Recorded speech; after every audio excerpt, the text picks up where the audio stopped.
Fala galera, aqui é o Príncipe Negro para mais um Fabricando Sonhos podcast. Eu tô muito feliz porque hoje eu sei que eu vou aprender sobre um tema muito diferente. Às vezes um tema um tanto polêmico, às vezes um tema que as pessoas sentam na mesa e demoram horas para chegar numa conclusão.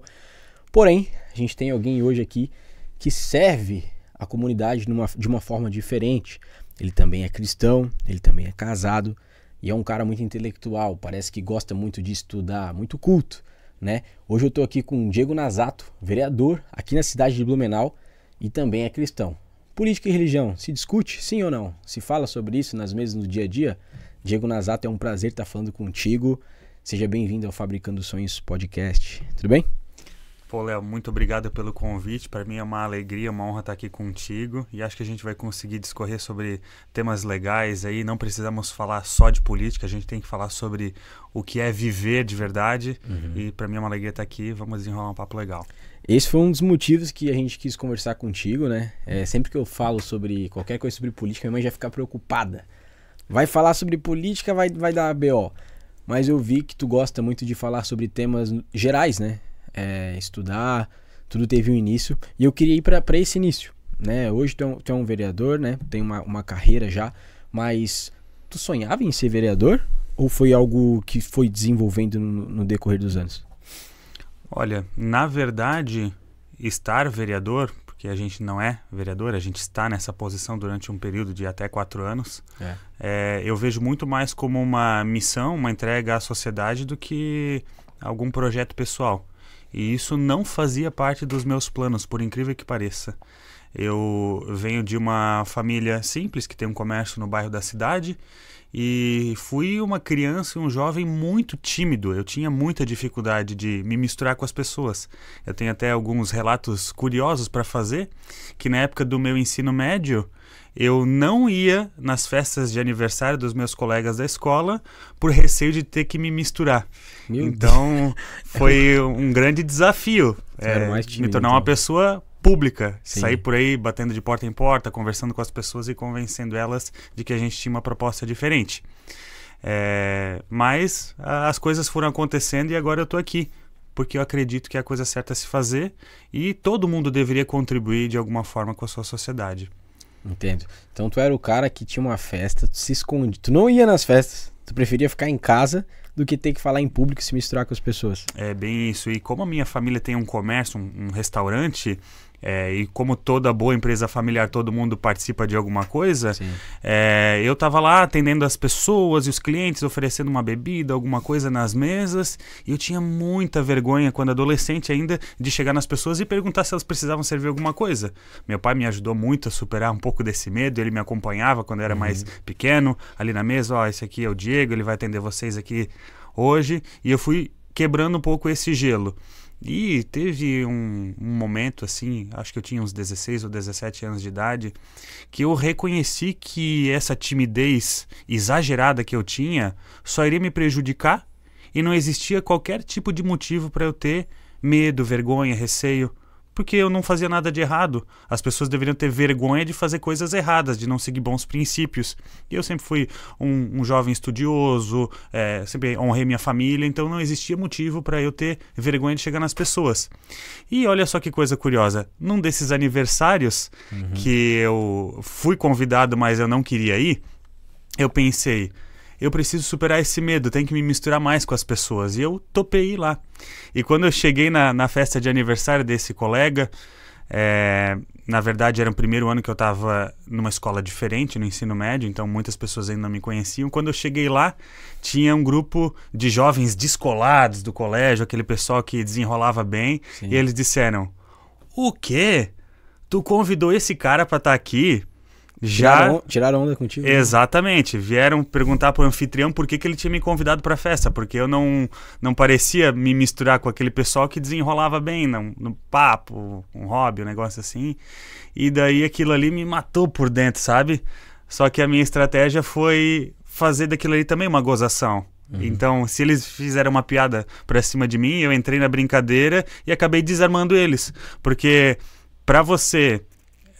no meu ponto de vista, desarmar alguém que tenta fazer um bullying ou tenta te intimidar, é só entrar na onda dele também e levar ele a entender que não tem efeito sobre afeta, você, né? Exatamente. Porque se você se deixa afetar, aí que as pessoas fazem. Agora, se não te afeta mais, aquilo ali acaba ficando de lado. E foi o que aconteceu. Eu não consigo te imaginar tímido, vendo hoje, né? Que tu domina muito bem a fala e tudo mais, até o trabalho que tu tem, né? E tá, então aos 17 anos tu ainda não pensava na política, deu pra ver isso aí. E tu falou que trabalhou com teu pai num restaurante. Conta um pouco mais dessa época no restaurante. Bem, eu sou muito jovem ainda, tenho 30 anos e sempre tive uma relação muito próxima com a minha família, que tem também há 30 anos um comércio no bairro aqui de Blumenau, um restaurante de comida caseira, que antes de ser restaurante, quando meu pai adquiriu aquela propriedade, era um bar, tinha cancha de bocha, ele também teve mercearia durante algum tempo, só que durante muito tempo foi um negócio difícil de ser sustentável, não ganhava dinheiro, então a gente ficava trabalhando no 0 a 0 até que um dia meu pai teve o entendimento de que vender refeições, comida, seria melhor. E daí ele deixou de lado a cancha de bote, o bar, a mercearia e focou em vender refeições. E aos poucos a coisa foi melhorando. Eu lembro que no começo a gente ficava contabilizando ali 5 refeições por dia, 6, 7, e os meses foram se passando e esse número foi aumentando até que a gente chegou a vender muito mais refeições e hoje a gente tem uma empresa bem vista na comunidade já há 20 anos vendendo refeições, que é o restaurante Rancho do Italiano. Rancho porque é de comida caseira. Sim. E italiano porque é o apelido carinhoso que meu pai ganhou na Teca quando ele trabalhava lá nos anos 80.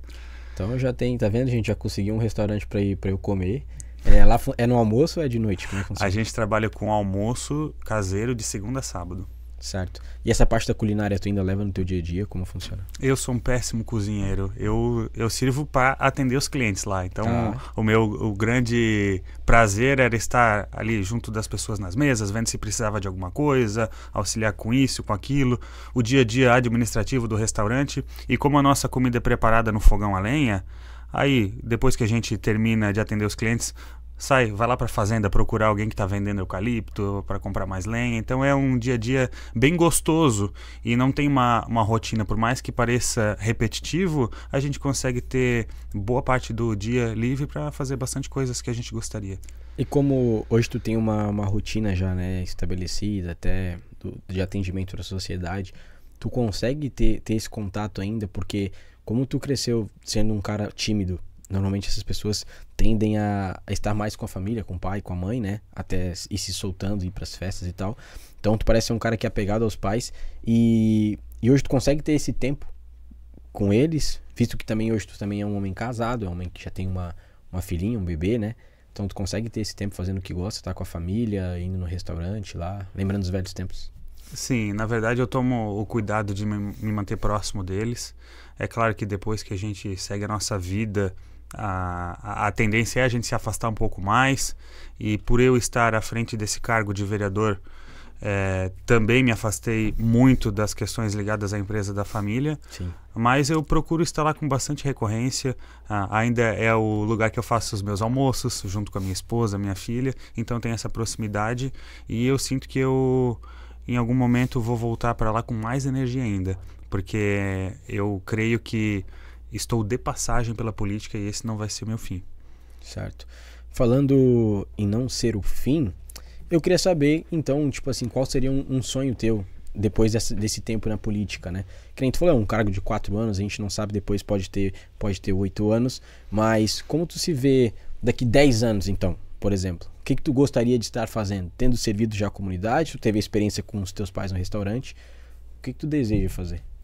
Bem, dentro de 10 anos, eu pretendo já ter concluído as minhas contribuições dentro de cargos eletivos. Então eu não pretendo estar como político dentro de 10 anos, mas sim empreendendo junto com a minha família e como são 10 anos, empreendendo com a minha esposa e curtindo a minha família. Eu sou um cara que gosta muito de natureza, gosta de esportes e eu hoje penso seriamente sobre a possibilidade de comprar uma fazenda, por exemplo, e além de produzir talvez eucalipto, alguma coisa assim, para estar mais próximo da fazenda, coisa que eu gosto, por que não construir casas de aluguel de temporada? Assim, muitas pessoas estão fazendo uma renda legal com o Airbnb.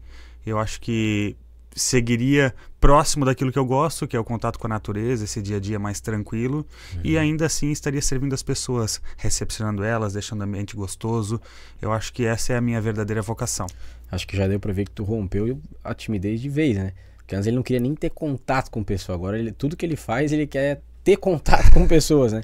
E com a natureza, cara, é interessante, porque a gente já entrevistou, assim, muitas pessoas aqui, acho que é o 16º episódio já. E todo mundo busca muito o centro, né? Porque ali tem as oportunidades, é ali que a mídia tá, é ali que tu pode cantar, que tu pode ter clientes. Como tu vê essa parte da natureza e por que te agrada mais às vezes estar na natureza, às vezes estar um pouco mais afastado do que estar ali no centro, na muvuca do dia a dia? Olha, isso é uma coisa muito pessoal, mas eu posso falar que teve um evento na minha vida que me marcou, que foi quando eu acampei pela primeira vez no alto de uma montanha aqui na Serra do Mar, no litoral do Paraná.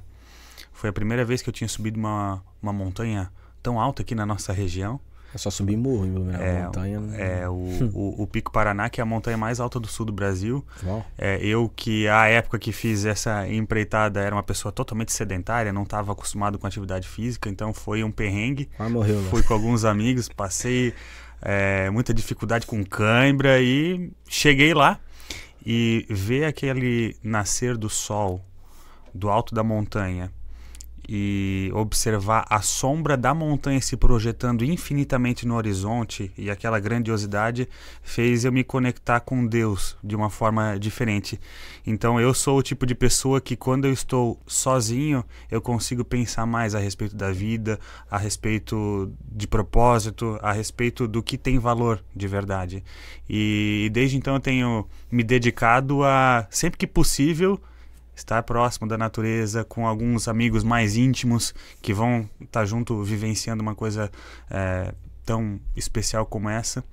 E quando eu falo de subir uma montanha, o que é especial é o processo de você subir e descer ela na companhia de alguém agradável ou na companhia dos seus pensamentos, de Deus, e não, propriamente dito, chegar no topo. Lá no topo é só parte do trajeto. O que tem valor mesmo é a experiência toda. Eu entendi, todo o processo para chegar até ali, né? E, cara, essa visão é muito massa, porque eu sinto que quando a gente tá na cidade ou quando a gente tá no meio de toda a população, a gente acaba tendo muitas distrações, né? Às vezes o nosso interior, ele até busca e quer aquilo, só que daí a gente olha pra cá, tem uma tela gigante mostrando algo que a gente quer, que a gente deseja, olha pro outro lado, a gente começa a criar um outro objetivo em cima daquilo, e a gente esquece desses momentos, né?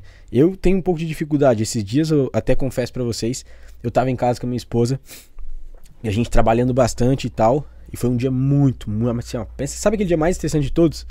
Do nada eu falei, Ana, vamos lá ver o pôr do sol, né? Ela até olhou e falou, vamos, a gente acabou de comer. Daí a gente foi ver o pôr do sol. Eu comecei a olhar pro sol assim, Diego, e eu falei, cara, eu acho que eu nunca tinha parado pra ver o pôr do sol desse jeito. Esperar ele descer assim, ó, ver, sabe? Ficando mais escuro. E eu olhei pra Ana e falei, Ana, eu nunca vi isso. Ela falou, sério? Eu falei, cara, sério, eu nunca parei pra olhar. E foi algo que me acalmou muito, né? Então, tu falando assim, tipo, eu nunca subi uma montanha, tá, gente? Apesar de que eu sempre morei em morro em Blumenau, nunca subi nenhuma montanha. Mas dá uma curiosidade, assim.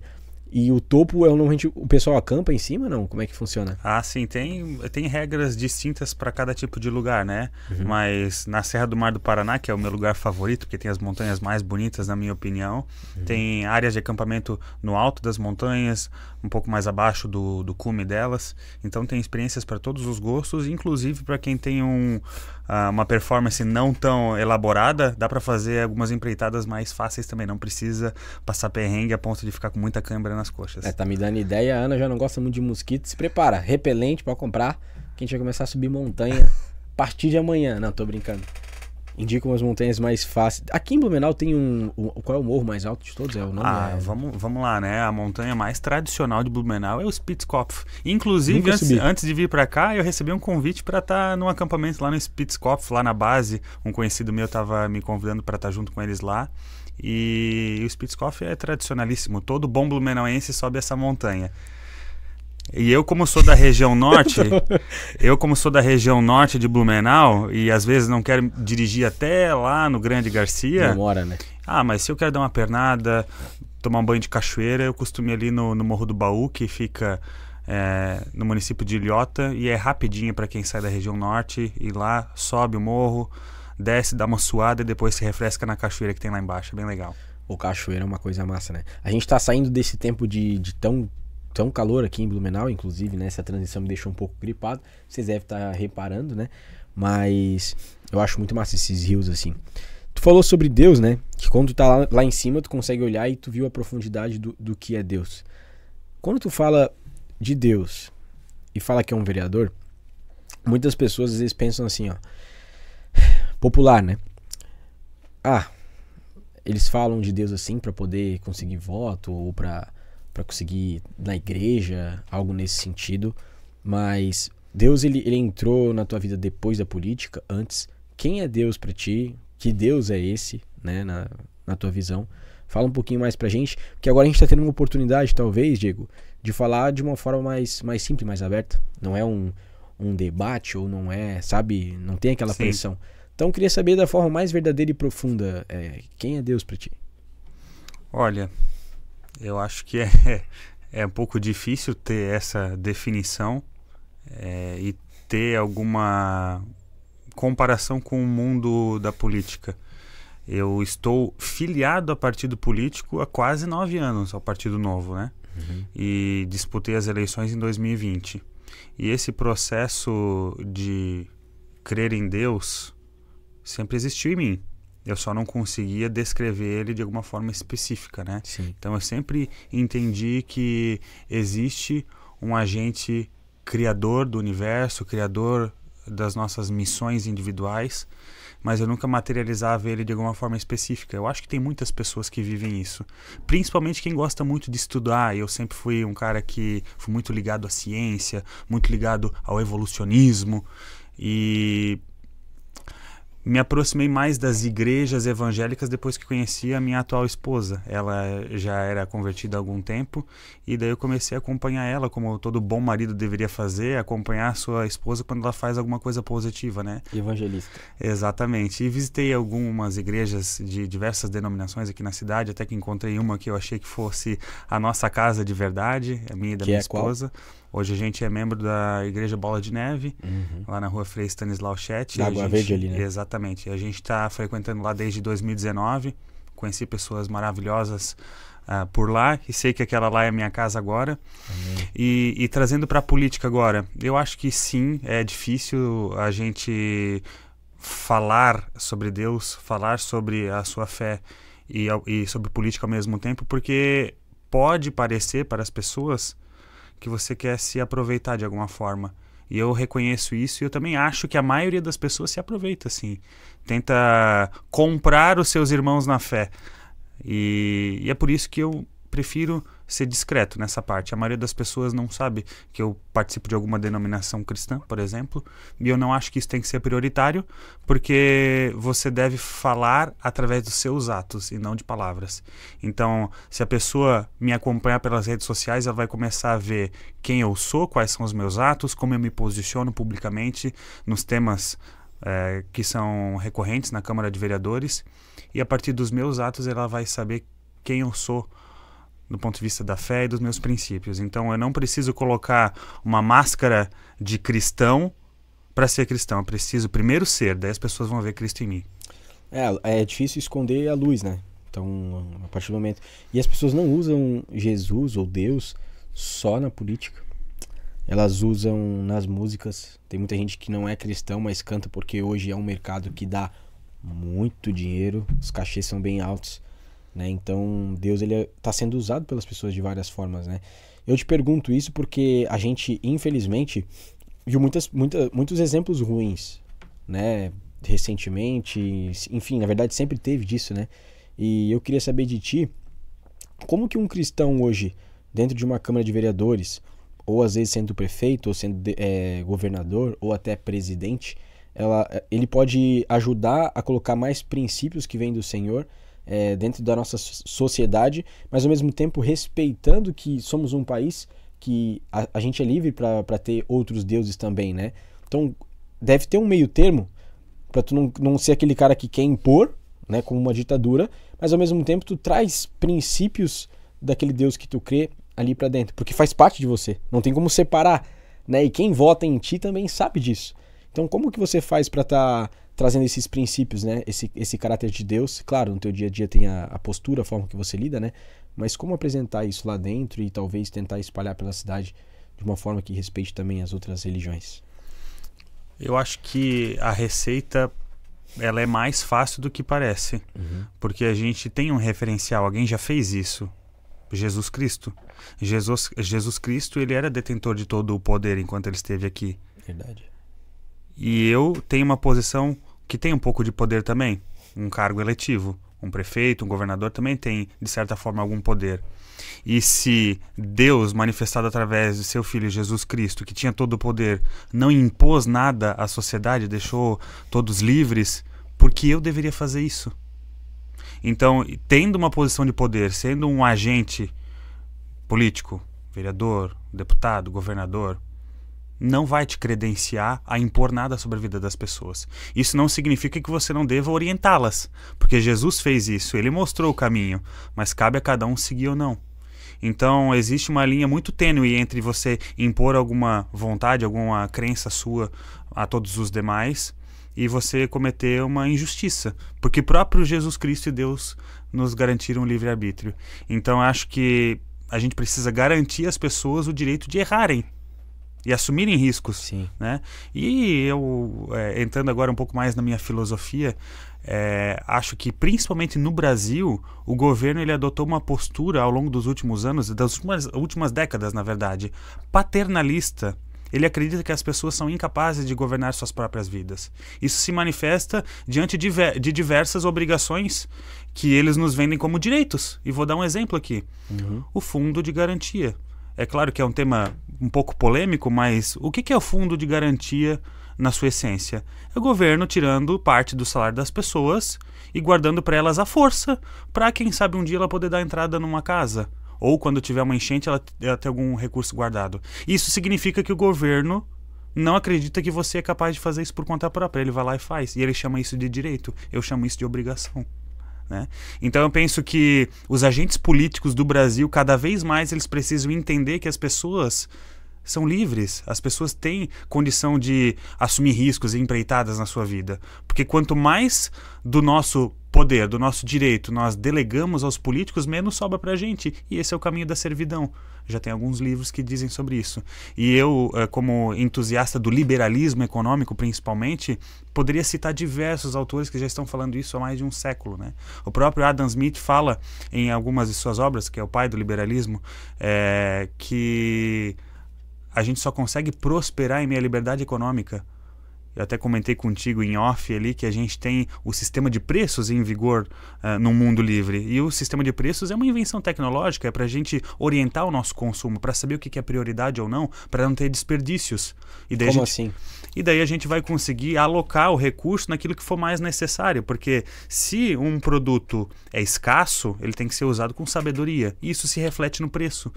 Preços, mais caro. Exatamente, preços altos significa que é um recurso ou um serviço escasso, então ele tem que ser usado com sabedoria.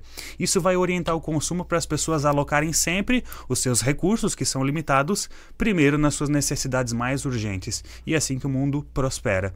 Em um país que não é livre, onde o governo tabela os preços, regulamenta as gôndolas do supermercado, a tendência é as pessoas ficarem desorientadas e existirem desperdícios e destruição de valor econômico.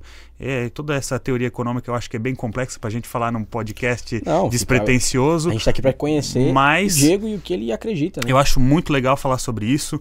Na verdade, a minha pós-graduação é em gestão financeira, então quando eu descobri o sistema de preços e o que ele significa para a humanidade, fiquei fascinado e posso recomendar que as pessoas acompanhem alguns artigos que a gente tem no Instituto Mises Brasil, por exemplo. Lá a gente cita... eu poderia citar diversos autores que têm livros lá e quem quiser aprofundar sobre esses temas de liberalismo econômico, tem muito conteúdo rico. Sabe que o pessoal às vezes demora um pouquinho para funcionar, né?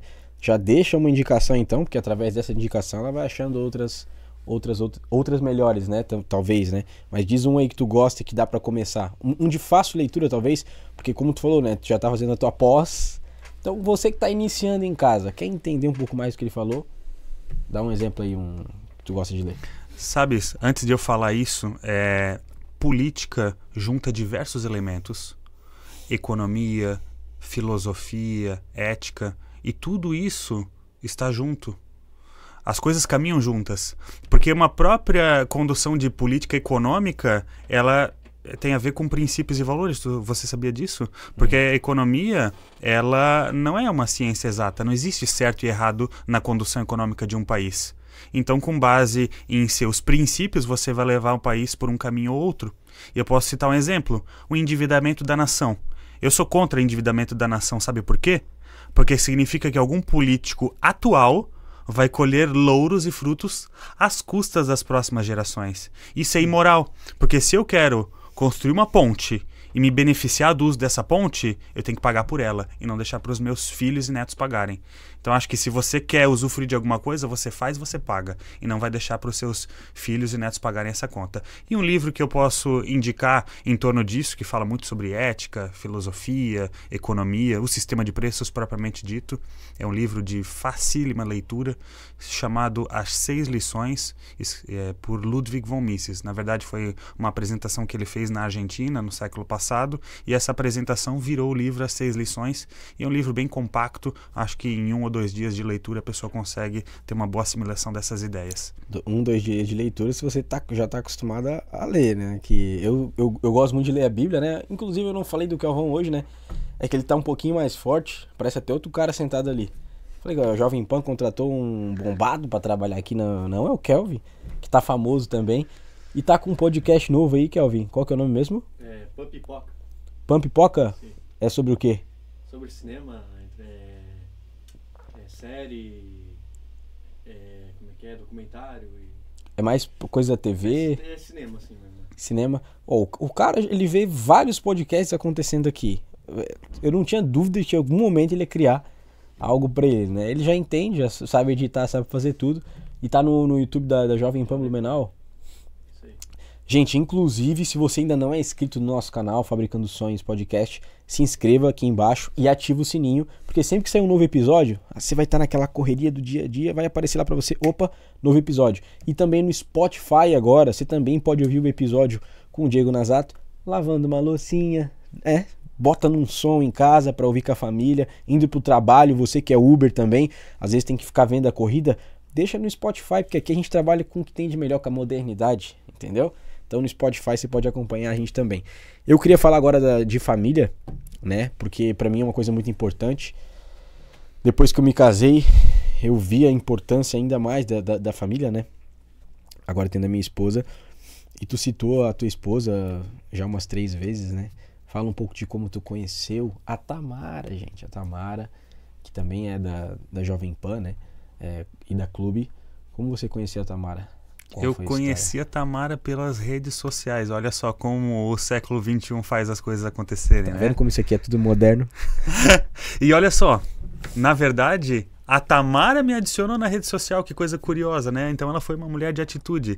Ela isso, hein? foi atrás de uma amizade diferente, daí a gente já trocou mensagens e logo em seguida a gente marcou uma acariação pra gente se conhecer pessoalmente. Era Face ou era Instagram já? No Face. Face? E daí a gente marcou de se conhecer pessoalmente no teatro, em seguida a gente fez um jantar. Carlos Gomes? Não, a gente foi no teatro da Fundação Cultural da cidade. O pessoal começou chique, né? Olha aí, primeiro encontro vai ser onde? Vamos ao teatro, né, na fundação, depois vamos a um jantar.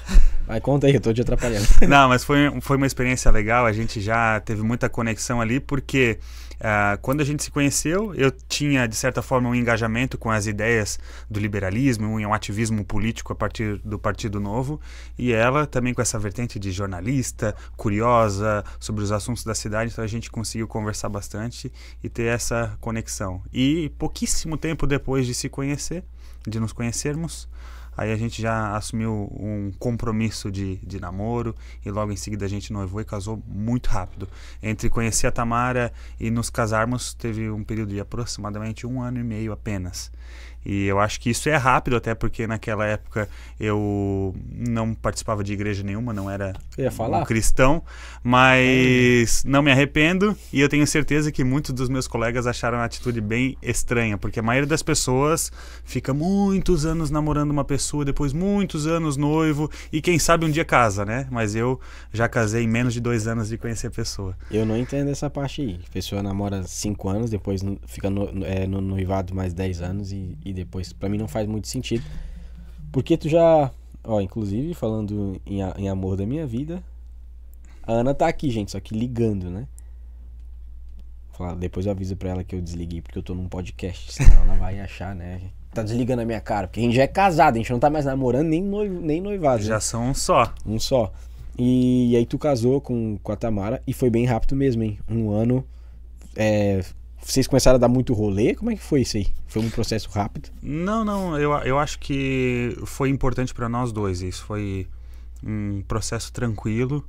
A gente não fez isso de maneira mal planejada. Foi uma maneira organizada. Uhum. A gente só não conseguiu fazer uma festa de casamento, que a gente sentou para conversar e viu que financeiramente não ia dar certo, porque a gente estava com outros planos, a gente tinha uma renda baixa naquela época, e daí a gente acabou casando no civil, fizemos umas fotos bonitas, fizemos um jantar só para os familiares, e daí a gente foi morar numa kitnet que tinha lá na região onde mora a minha família, mas de lá para cá a gente já conseguiu ter uma filha maravilhosa, a Rebeca, que está com 8 meses, se desenvolvendo muito bem, muito saudável, é o nosso xodozinho, e se Deus permitir, logo a gente segue aumentando a família.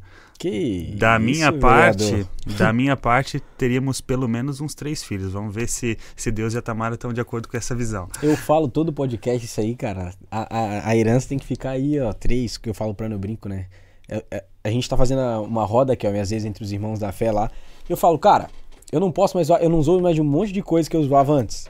Então eu vou brincar com isso aí. Aí na roda eu sempre falo, a gente tá planejando já pra ter uns 10 filhos, né? A Ana fica doida. As meninas que estão juntas vão falar, tu que vai dar a luz a todos eles, né? Eu falo, não, vou ter 10 filhos, um time de futebol, alguns vão pra esses ministérios aqui e tal. Mas criança é bênção, eu gosto muito de criança. E tu tem uma menina, tu pensa em ter um rapaz? O que Deus enviar tá bom. É claro que a maioria dos pais gostaria de ter um filhão também, né? Pra fazer umas aventuras masculinas juntos, né? Sim. Mas se tiver que ser mais uma menina, com certeza vai ser muito bem-vinda. E dizem que as meninas são mais xeretas dos pais do que das mães, né? Então vamos esperar pra ver. Todo mundo fala isso. Eu sou suspeito, que eu tenho uma sobrinha só, tipo assim, minha única sobrinha. E eu sou muito grudado nela, pegado nela, assim. Então um dia que eu tiver uma filha, meu irmão... inclusive eu falei com o meu pastor, a gente teve uma conversa séria. O primeiro namorado dela a gente vai sacrificar pro Senhor, né? E é um sacrifício, eu acho que justo, né? Pra que venha um bom marido. Depois dos 30 ela casa. Não, tô brincando. Eu creio que a gente educando os filhos, né? Eu vou ter ainda, mas eu acho que tu já pensa muito nisso. A gente educando no caminho correto, eles sempre vão lembrar dos princípios que os pais ensinaram, né? É que nem quando tu tá, às vezes, querendo aprontar e tu lembra do que tua mãe te fala. Então, tem muito a ver com isso, né? E criar uma filha hoje. Vamos lá. Cristão, tem as aventuras ali e tudo mais. Tá na política. Chegar em casa e não trazer essa sobrecarga pra esposa e pra filha é muito difícil? Sim, é difícil. É difícil porque é uma posição em tempo integral. A gente tem a obrigação de participar das sessões apenas 2 vezes na semana. Só que a gente não consegue tirar a vestimenta de figura pública nos horários de fim de semana, por exemplo. Então a gente sempre é figura pública, recebe mensagens todos os horários do dia, incluindo fins de semana, e é convidado para participar de muitos eventos, conversar sobre isso, sobre aquilo, discutir a cidade. E sim, é desafiador. Mas eu tenho me dedicado a ficar o máximo possível com a minha família, porque não tem como a gente sacrificar o nosso primeiro ministério por qualquer outra coisa. Sim. E é por isso que eu não me sinto nem um pouco apegado na posição que eu tenho aqui hoje. E tem um ditado que diz assim, se me convidarem para o baile, estarei feliz. Mas se não me convidarem, estarei feliz também. Ou seja, a gente não tem que ficar apegado em cargo nenhuma, posição de poder nenhuma, porque isso é efêmero. E na verdade... O que significa efêmero? Desculpa. Quer dizer que desabrocha e já murcha logo em seguida. É rápido. Entendi. É rápido. Entendi. E eu acho que no nosso caixão vão ter muitas pessoas que a gente conheceu dizendo assim, ó, puxa vida, foi um cara muito gente boa, pena que se foi. E daí eles vão virar as costas e vão seguir suas vidas. E quem é que vai se lamentar um pouco mais e vai seguir pensando em quem realmente importava? A família. Então é a família que vai seguir com o seu legado, seja ele positivo ou negativo. Então a gente tem que dar valor principalmente à família, porque os outros são muito passageiros. A gente tem muitos colegas nessa vida, né? Mas amor de verdade, igual da família, só o de Deus. Cara, isso é difícil encontrar, porque normalmente o ser humano, quando tem contato com qualquer tipo de poder, ele já busca mais poder. Só que também tem que ter um propósito, né Diego?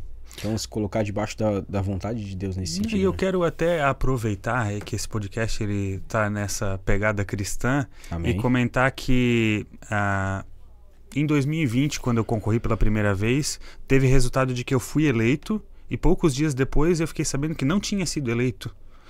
E daí eu fui entender o que tinha acontecido e eu vi que 2 candidatos de outro partido que tinham seus votos nulos, porque não conseguiram comprovar que estavam filiados ao partido, tiveram os votos considerados válidos por uma decisão da justiça e foi determinado que fosse feita a retotalização dos votos. E com isso, o partido PSDB fez 99 votos a mais que o Partido Novo e ficou com a cadeira Só que até 99? Exatamente.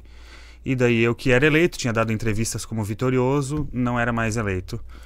E no fim daquele ano eu estava participando de um evento da Rede Cristã de Empreendedores da minha igreja e o pastor falou do altar que eu não assumi porque eu não estava pronto para assumir, que não era o momento e que Deus não dá nada para alguém para tirar depois, é porque não era a hora. E eu entendi aquela mensagem ali. E alguns meses depois, aproximadamente 6 meses depois, ou melhor, vou voltar, ainda naquele jantar da Rede Cristã de Empreendedores, ele falou isso, que não era o momento, que eu não estava preparado, mas que eu iria assumir, que Deus tinha revelado para ele que eu assumiria em algum momento. E 6 meses depois eu assumi na condição de suplente e mais algum tempo depois um outro vereador teve o seu mandato cassado por irregularidades na campanha e eu assumi em caráter definitivo. Ou seja, aquela palavra da Rede Cristã de Empreendedores que eu recebi no fim do ano foi certeira e verdadeira. Então, Deus não me deu aquele mandato naquele momento porque ainda não era o momento. E Ele não me daria para tirar depois. E isso aí é algo, é uma doideira, né? Que a gente às vezes olha tanto pra política como algo que a gente tá, às vezes, saturado, depois de tudo que o nosso país já passou e passa, que a gente acaba nem crendo que lá existe milagre, né? Tipo, a gente acaba vendo só pela TV e pensa assim, pô, tudo que tá lá é mentira, sabe? Então, conversar com alguém que testemunhe isso, que fale, né? O que acontece na vida do dia a dia é muito bom. E quem tem em casa, vocês sabem que eu já entrevistei gente de todas as áreas. Tipo, já entrevistei de um jogador de basquete, de futebol, já entrevistei missionário que veio lá da Bahia só para ser entrevistado, que passou a semana inteira dentro de um ônibus, pisou aqui, foi entrevistado e foi embora de ônibus de novo. A gente entrevistou muita gente. E eu acredito que o cristão, que em muitas áreas a gente tem que estar. Então, cara, se você é cristão, tá em casa e você sente que gosta de política e quer aprender mais sobre isso, não deixe de se aprofundar.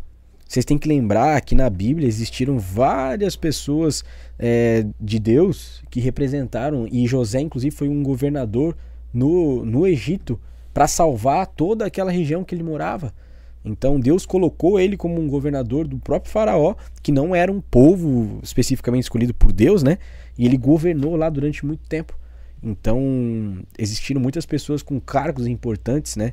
E mulheres também, juízas, né? Que na época dos juízes representaram Deus de uma forma muito importante.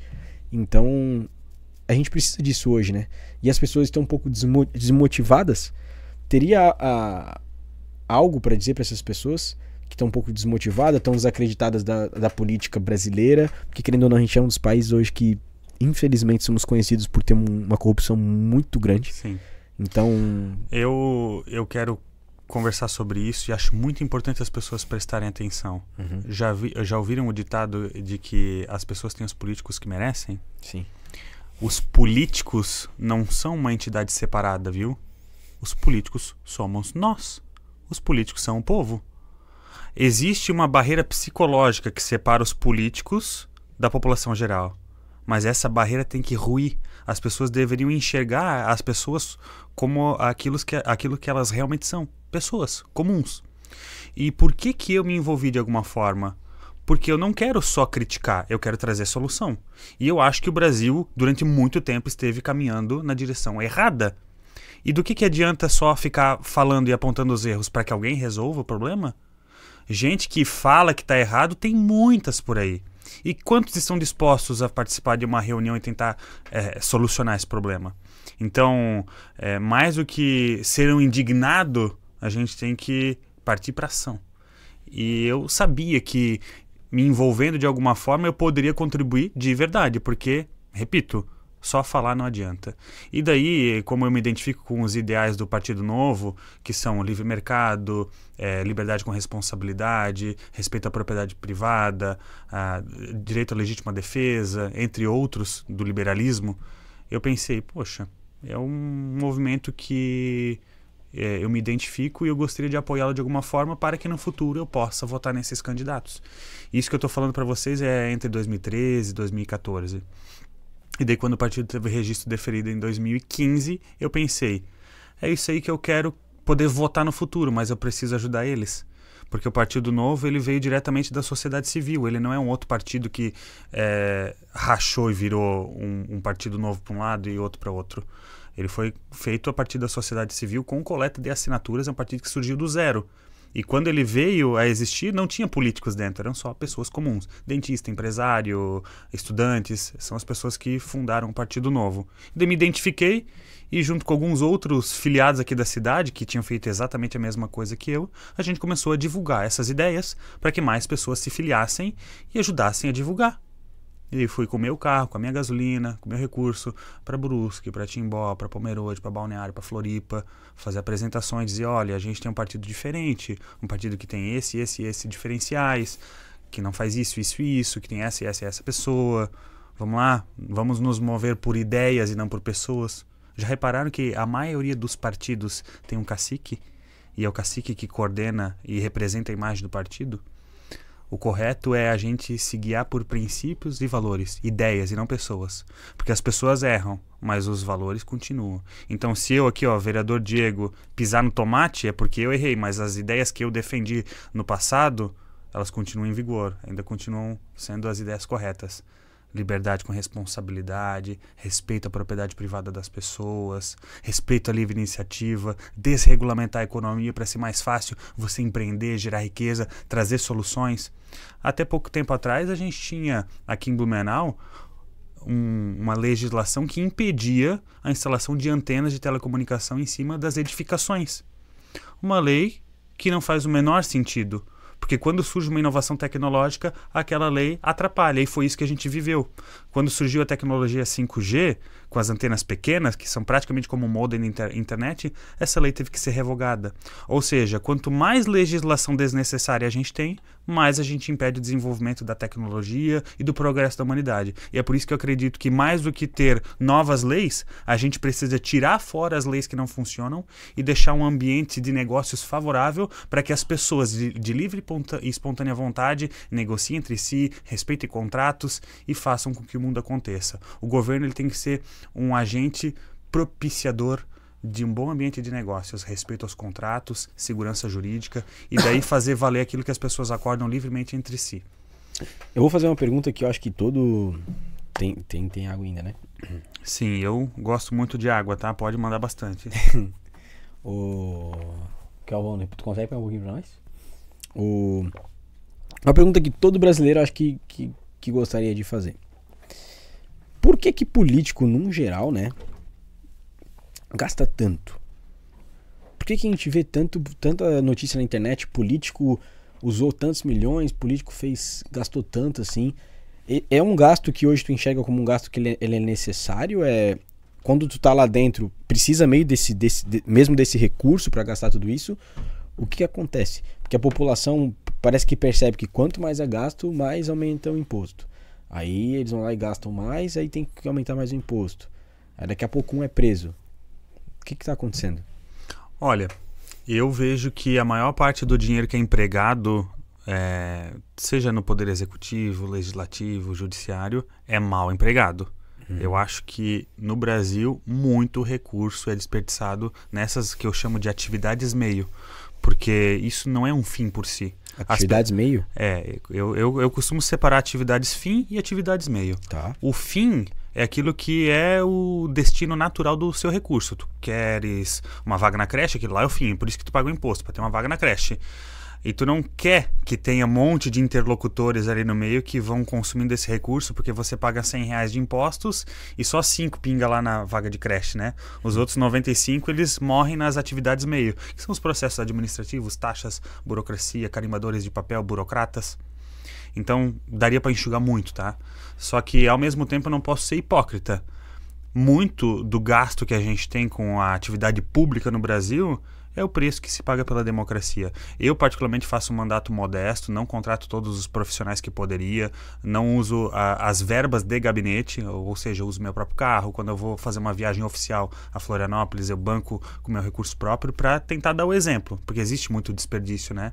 Só que, se vivemos em um regime democrático, a gente vai ter que pagar por isso, para esses mecanismos de controle existirem, né? Então, por exemplo, a Câmara de Vereadores é uma máquina produtora de requerimentos. Os vereadores estão o tempo inteiro protocolando requerimentos de pedido de informação. E daí esse documento vai até o Poder Executivo, que tem um prazo regimental para responder essas informações. Só que tem que ter alguém destacado o tempo inteiro para ficar respondendo requerimento, e é o preço que se paga pela democracia. Essa é a verdade. Então, se a gente quer viver em um país democrático, tem um preço a se pagar. Uma urna não é de graça, um auditor não é de graça, um poder fiscalizador também não é de graça. Nenhum trabalho ele vai ser de graça, né? O que eu quero me referir é tipo assim, ó, tudo isso tem um valor, mas tu acredita que hoje o político, no geral, ele acaba gastando mais do que o necessário? No geral, que eu falo o Brasil inteiro, sabe? Com certeza. E quando a gente fala de político, eu não me refiro exclusivamente àqueles que foram eleitos. Eu vou falar da máquina pública, porque o Congresso Nacional, ele tem 500 e poucos deputados e 81 senadores, só que ele tem 28 mil funcionários. Então a gente tem 500 e poucos deputados, 81 senadores e 28 mil servidores. Isso quer dizer que existe um orçamento multibilionário para aquela máquina que não produz nenhum prego. O Distrito Federal não é exatamente um ente federativo industrializado. Na verdade, muito pelo contrário. Lá se consome muito recurso. Só que é assim mesmo. Obrigado. E eu penso que boa parte do recurso que é empregado com privilégios deveria ser cortado, sabe? A gente tem até Vale Paletó no Congresso Nacional. Vale o quê? Obrigado. Vale paletó? Exatamente. Então, se a pessoa precisar comprar um terno novo, uma vestimenta, o congressista pode ir lá que o governo brasileiro vai pagar. Aliás, o cidadão brasileiro vai pagar. E acho que esse é o maior motivo das controvérsias. Eu tenho um casamento agora, eu tô precisando de um e não tenho. E olha só. Complicado. E falando do funcionalismo em geral, né? A gente tem nos municípios a grande massa de trabalhadores do Brasil, que são professores, médicos, aqueles profissionais que a gente lida no dia a dia, e esses, mesmo sendo servidores públicos, trabalhando para a máquina pública, eles têm salários compatíveis com as suas funções na iniciativa privada e em via de regra. Diferente da maioria dos servidores públicos federais. Olha só, o Brasil hoje é o país que tem a maior discrepância do mundo entre a remuneração de um servidor público federal e o seu mesmo cargo respectivo na iniciativa privada. A última vez que eu vi esse... Tens um exemplo para a gente poder entender melhor? Eu posso dizer, não vou falar de um cargo específico agora, porque esse ranking que eu estou trazendo ele é em geral, mas digamos que você é um auditor fiscal da Receita Federal. Tá. E o auditor fiscal de uma empresa privada. A diferença salarial hoje no Brasil gira em torno de 37%. Então, só o fato de você ser um servidor público federal, em média, vai ganhar 37% a mais do que o mesmo cargo, com as mesmas funções, na iniciativa privada. E os cargos de nível federal no Brasil são os que têm os salários mais generosos. Então, além de você ganhar muito bem, você ainda tem um ágio de 37%. Então, existe espaço para a gente maneirar no gasto público desnecessário. Enxugar um pouco. Com certeza. Porque a grande massa da população brasileira vive ali com R$ 1.000, R$ 1.500. E daí a gente ter um monte de pessoas estourando o limite prudencial, que é o teto. Aliás, eu vi um exemplo na Assembleia Legislativa de uma pessoa que tinha mais de R$ 50 mil na folha.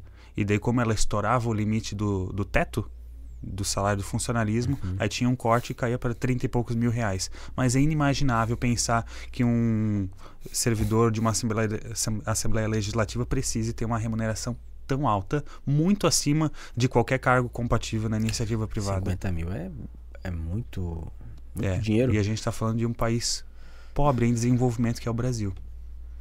Entendi.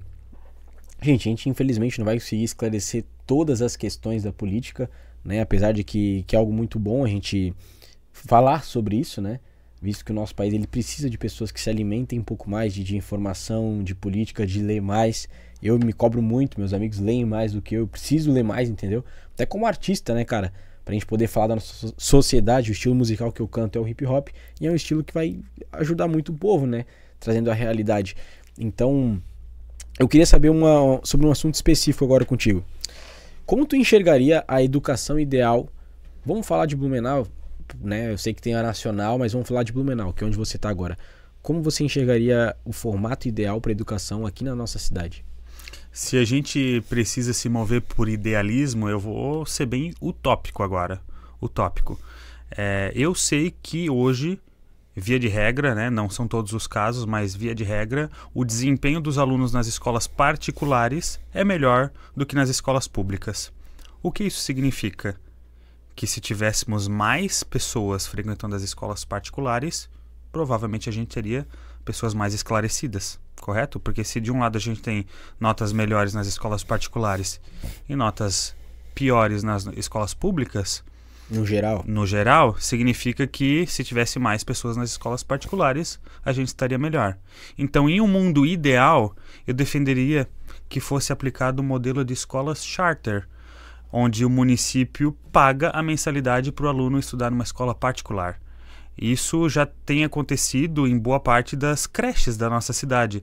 A gente tem creches municipais, atendidas por professores da rede pública de ensino, só que como existe uma carência da oferta de vagas nas creches, o município hoje paga mensalidade para você colocar o seu filho numa escola particular. Fica mais fácil do município fazer a sua contabilidade, porque ele só paga mensalidade lá, não precisa contratar profissionais de limpeza, de educação, não precisa comprar terreno, fazer manutenção, nada disso. E, em contrapartida, o aluno também está num ambiente que não precisa de uma licitação para fazer uma reforma e assim por diante, né? Então, eu acho que esse exemplo das creches, primeiro, precisa caminhar para a universalização. A gente ainda tem mais de 1.000 crianças aguardando uma vaga em creche da nossa cidade. E, sem sombra de dúvida, se a gente fizesse aos poucos esse mesmo modelo para as escolas da nossa cidade, do ensino fundamental, a gente teria muito mais recurso indo diretamente na veia, que é o ensino. E daí a gente não precisaria ter licitações milionárias, às vezes até duvidosas, para construir, por exemplo, um ginásio de esportes e depois não fazer a manutenção dele. Eu tenho visto casos, tá? Na minha região foi entregue há pouquíssimo tempo um ginásio de esportes que já está com vários problemas de infiltração e aquele musgo, aquela coisa verde lá. Tem que manter, porque o poder público ele não tem o mesmo dinamismo que uma empresa privada. É burocrático, é pesado, é demorado, às vezes não tem incentivo para que faça aquele melhoramento. Então, se tivesse a gestão privada daquele espaço, com certeza ia ser feito muito mais rápido.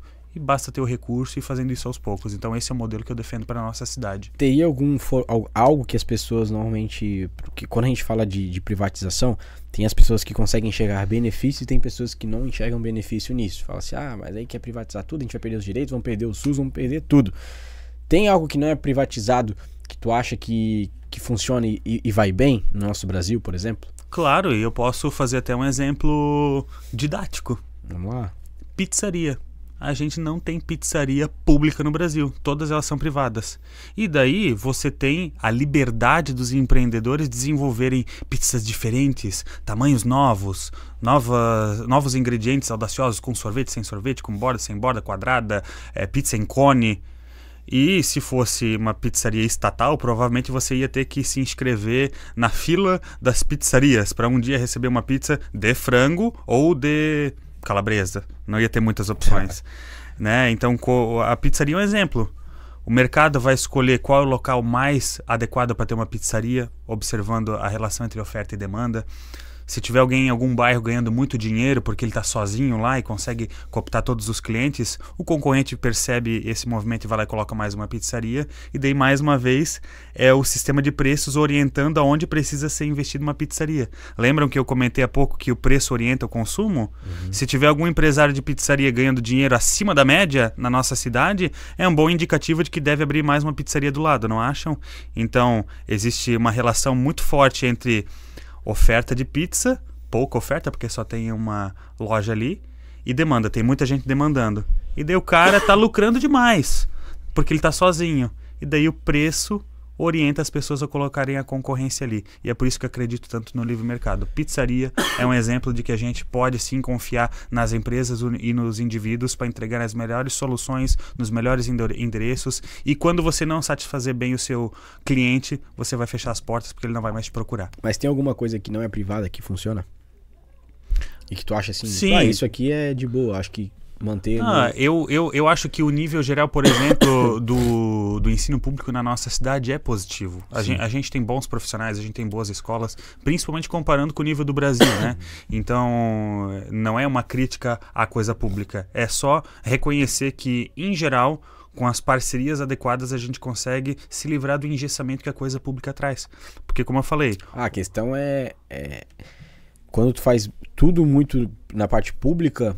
Fica meio travado porque tu depende do retorno deles, da velocidade deles e da disponibilidade de recursos deles. Exatamente. Por exemplo, se você precisa construir um muro novo ao redor de uma escola, você tem um grande trâmite relacionado aos projetos e depois tem que habilitar as empresas para fazer o processo de licitação. Aí não tem tanta concorrência na licitação porque os empresários ficam receosos de participar. Às vezes o preço que se paga pela licitação é mais caro do que se tivesse feito por conta própria. Então, se a prefeitura só pagasse a mensalidade dos alunos e deixasse toda a gestão da escola com os empresários, com certeza ia ser mais barato e o serviço ia ser melhor, porque não tem toda a morosidade da coisa pública. É isso que eu acredito. E olha só, outra curiosidade, muitas pessoas não sabem, mas aqui em Blumenau não tem hospital público, vocês sabiam? Todos os hospitais da nossa cidade, os hospitais da nossa cidade são entidades privadas. O Hospital Santo Antônio, Santa Isabel e o Hospital Misericórdia, que tem convênio com o SUS, mas são privados. E daí como é que funciona isso? Que a pessoa vai lá de graça e é atendida? Ela vai lá, faz os procedimentos e depois o governo paga. É assim que funciona. Entendi, o hospital em si ele é privado. O postinho em si já é diferente, né? Postinho de saúde é público. Postinho é público, exatamente. Que é o dos bairros ali. Mas esses hospitais grandes, tô com um negócio, eu tenho que ir pro Santo Antônio. Esse, no caso, é um lugar privado. Ok, a gente tá aprendendo bastante aqui com o Diego Nasato. E, gente, recomendo vocês também a seguirem no Instagram. Como é que tá o Instagram lá? @Diego.Nasato. Diego.Nasato. Usa outras redes sociais também?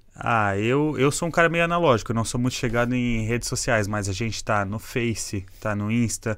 Recentemente a gente montou uma página no TikTok, Twitter também. Então, algum conteúdo você vai encontrar na rede social que você participa. Bacana.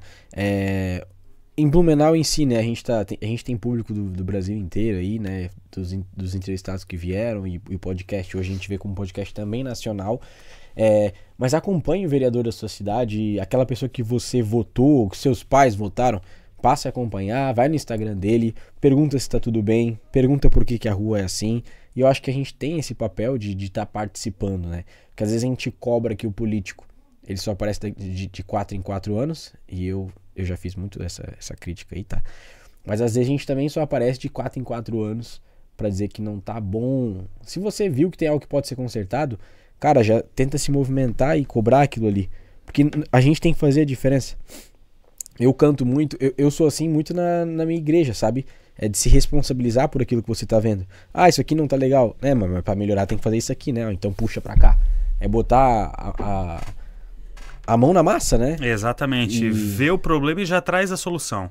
Né? É isso que eu acredito. E aí, obviamente, a gente tem um teto, um limite, Mas aí é a parte de cobrar e escolher uma pessoa capacitada. Às vezes a gente vota em alguém só porque ouviu o fulano X falar. Cara, vai pesquisar essa pessoa. Porque se você fizer esse tipo de voto, provavelmente você vai se arrepender, né? Eu sei que é difícil, é um tema que eu também não falo tanto assim abertamente com as pessoas, mas acho que é uma realidade. E conforme a gente vai ficando mais velho também, eu tenho 26 anos de idade, eu não tenho mais 17, a gente tem que criar essa responsabilidade, né, Diego? E a gente tem que fazer o dever de casa, porque, no meu ponto de vista, ninguém vai mudar o mundo se, ao acordar de manhã, não arruma nem a própria cama. Então, vamos resolver um problema de cada vez. Resolva o problema da sua cama, resolva o problema da sua família e depois vai resolver o problema da sua comunidade. Se cada pessoa fizer a sua parte e cuidar do seu entorno imediato, a gente já vai viver num mundo melhor. Então não adianta a gente ser hipócrita e vir falar sobre o urbanismo da nossa cidade, se nem aquilo que é a nossa responsabilidade, que é construir, manter limpo e conservar a calçada da frente do nosso terreno, a gente não faz. Então vamos lá. Responsabilidade todo mundo tem que ter sobre a sua vida, sobre as suas coisas, e se isso aí não estiver bem resolvido, de nada adianta você querer partir para coisa pública. Muito pelo contrário, vamos arrumar a casa primeiro e depois a gente vai cuidar do problema dos outros. Dá pra ver que ele é um cara muito direto, porque ele tá falando coisas que talvez não seja confortável de se ouvir. Mas o nosso podcast nunca teve como intuito trazer nada que fosse confortável de ouvir. Normalmente o que a gente fala é o oposto da situação que muitas pessoas se encontram, que às vezes é a zona de conforto, de querer sempre que o próximo faça, mas a gente não vai fazer. Então se tu tem um sonho, se tu também é um fabricador de sonhos, de ideias, né, e quer viver isso, você precisa começar a se movimentar diferente. Talvez tu não concorde com tudo que o príncipe fala, ou que o Nazato fale, ou que outra pessoa que pensa diferente dele fale, mas se você tem uma ideia, começa a trabalhar em cima disso. E aí tu vai começar a fazer a diferença na sua casa, na sua igreja, na sua comunidade, seja qual for o cargo que você tiver, o cargo, né, que você tiver. Quero pedir desculpa hoje um pouquinho pela minha voz, tô um pouco fanho, mas graças a Deus eu não preciso cantar hoje aqui, então pra falar tá ok. Diegão, a gente vai se encaminhando pro fim, né? Eu quero te agradecer muito pela tua participação, né? E dizer que tô muito feliz de poder ter conversado contigo, ter essa mesa. O último episódio foi com os pastores, então isso aqui tá ungido. Amém. Né? E continua esse legado, né? Que possa continuar na tua vida, que Deus te abençoe lá na câmera, mas também te abençoe no teu dia a dia, né? Que a tua esposa seja uma pessoa muito feliz ao teu lado, a tua filha, ela cresça num país melhor, que a gente possa entregar um país melhor para ela, né? E se tivesse que deixar uma última mensagem para as pessoas, para quem estiver assistindo, além do beijo pra Tamara, que se não fizer isso aí, né? Não fica legal? O que mais você diria? Antes que eu esqueça, um beijão, Tamara. Aí, ó. Minha alegria, Dá um a close minha nele. flor da manhã. Quero dizer que me senti muito à vontade nesse tempo aqui. Quero agradecer pelo carinho, pelo bate-papo descontraído. Amém. Uma alegria.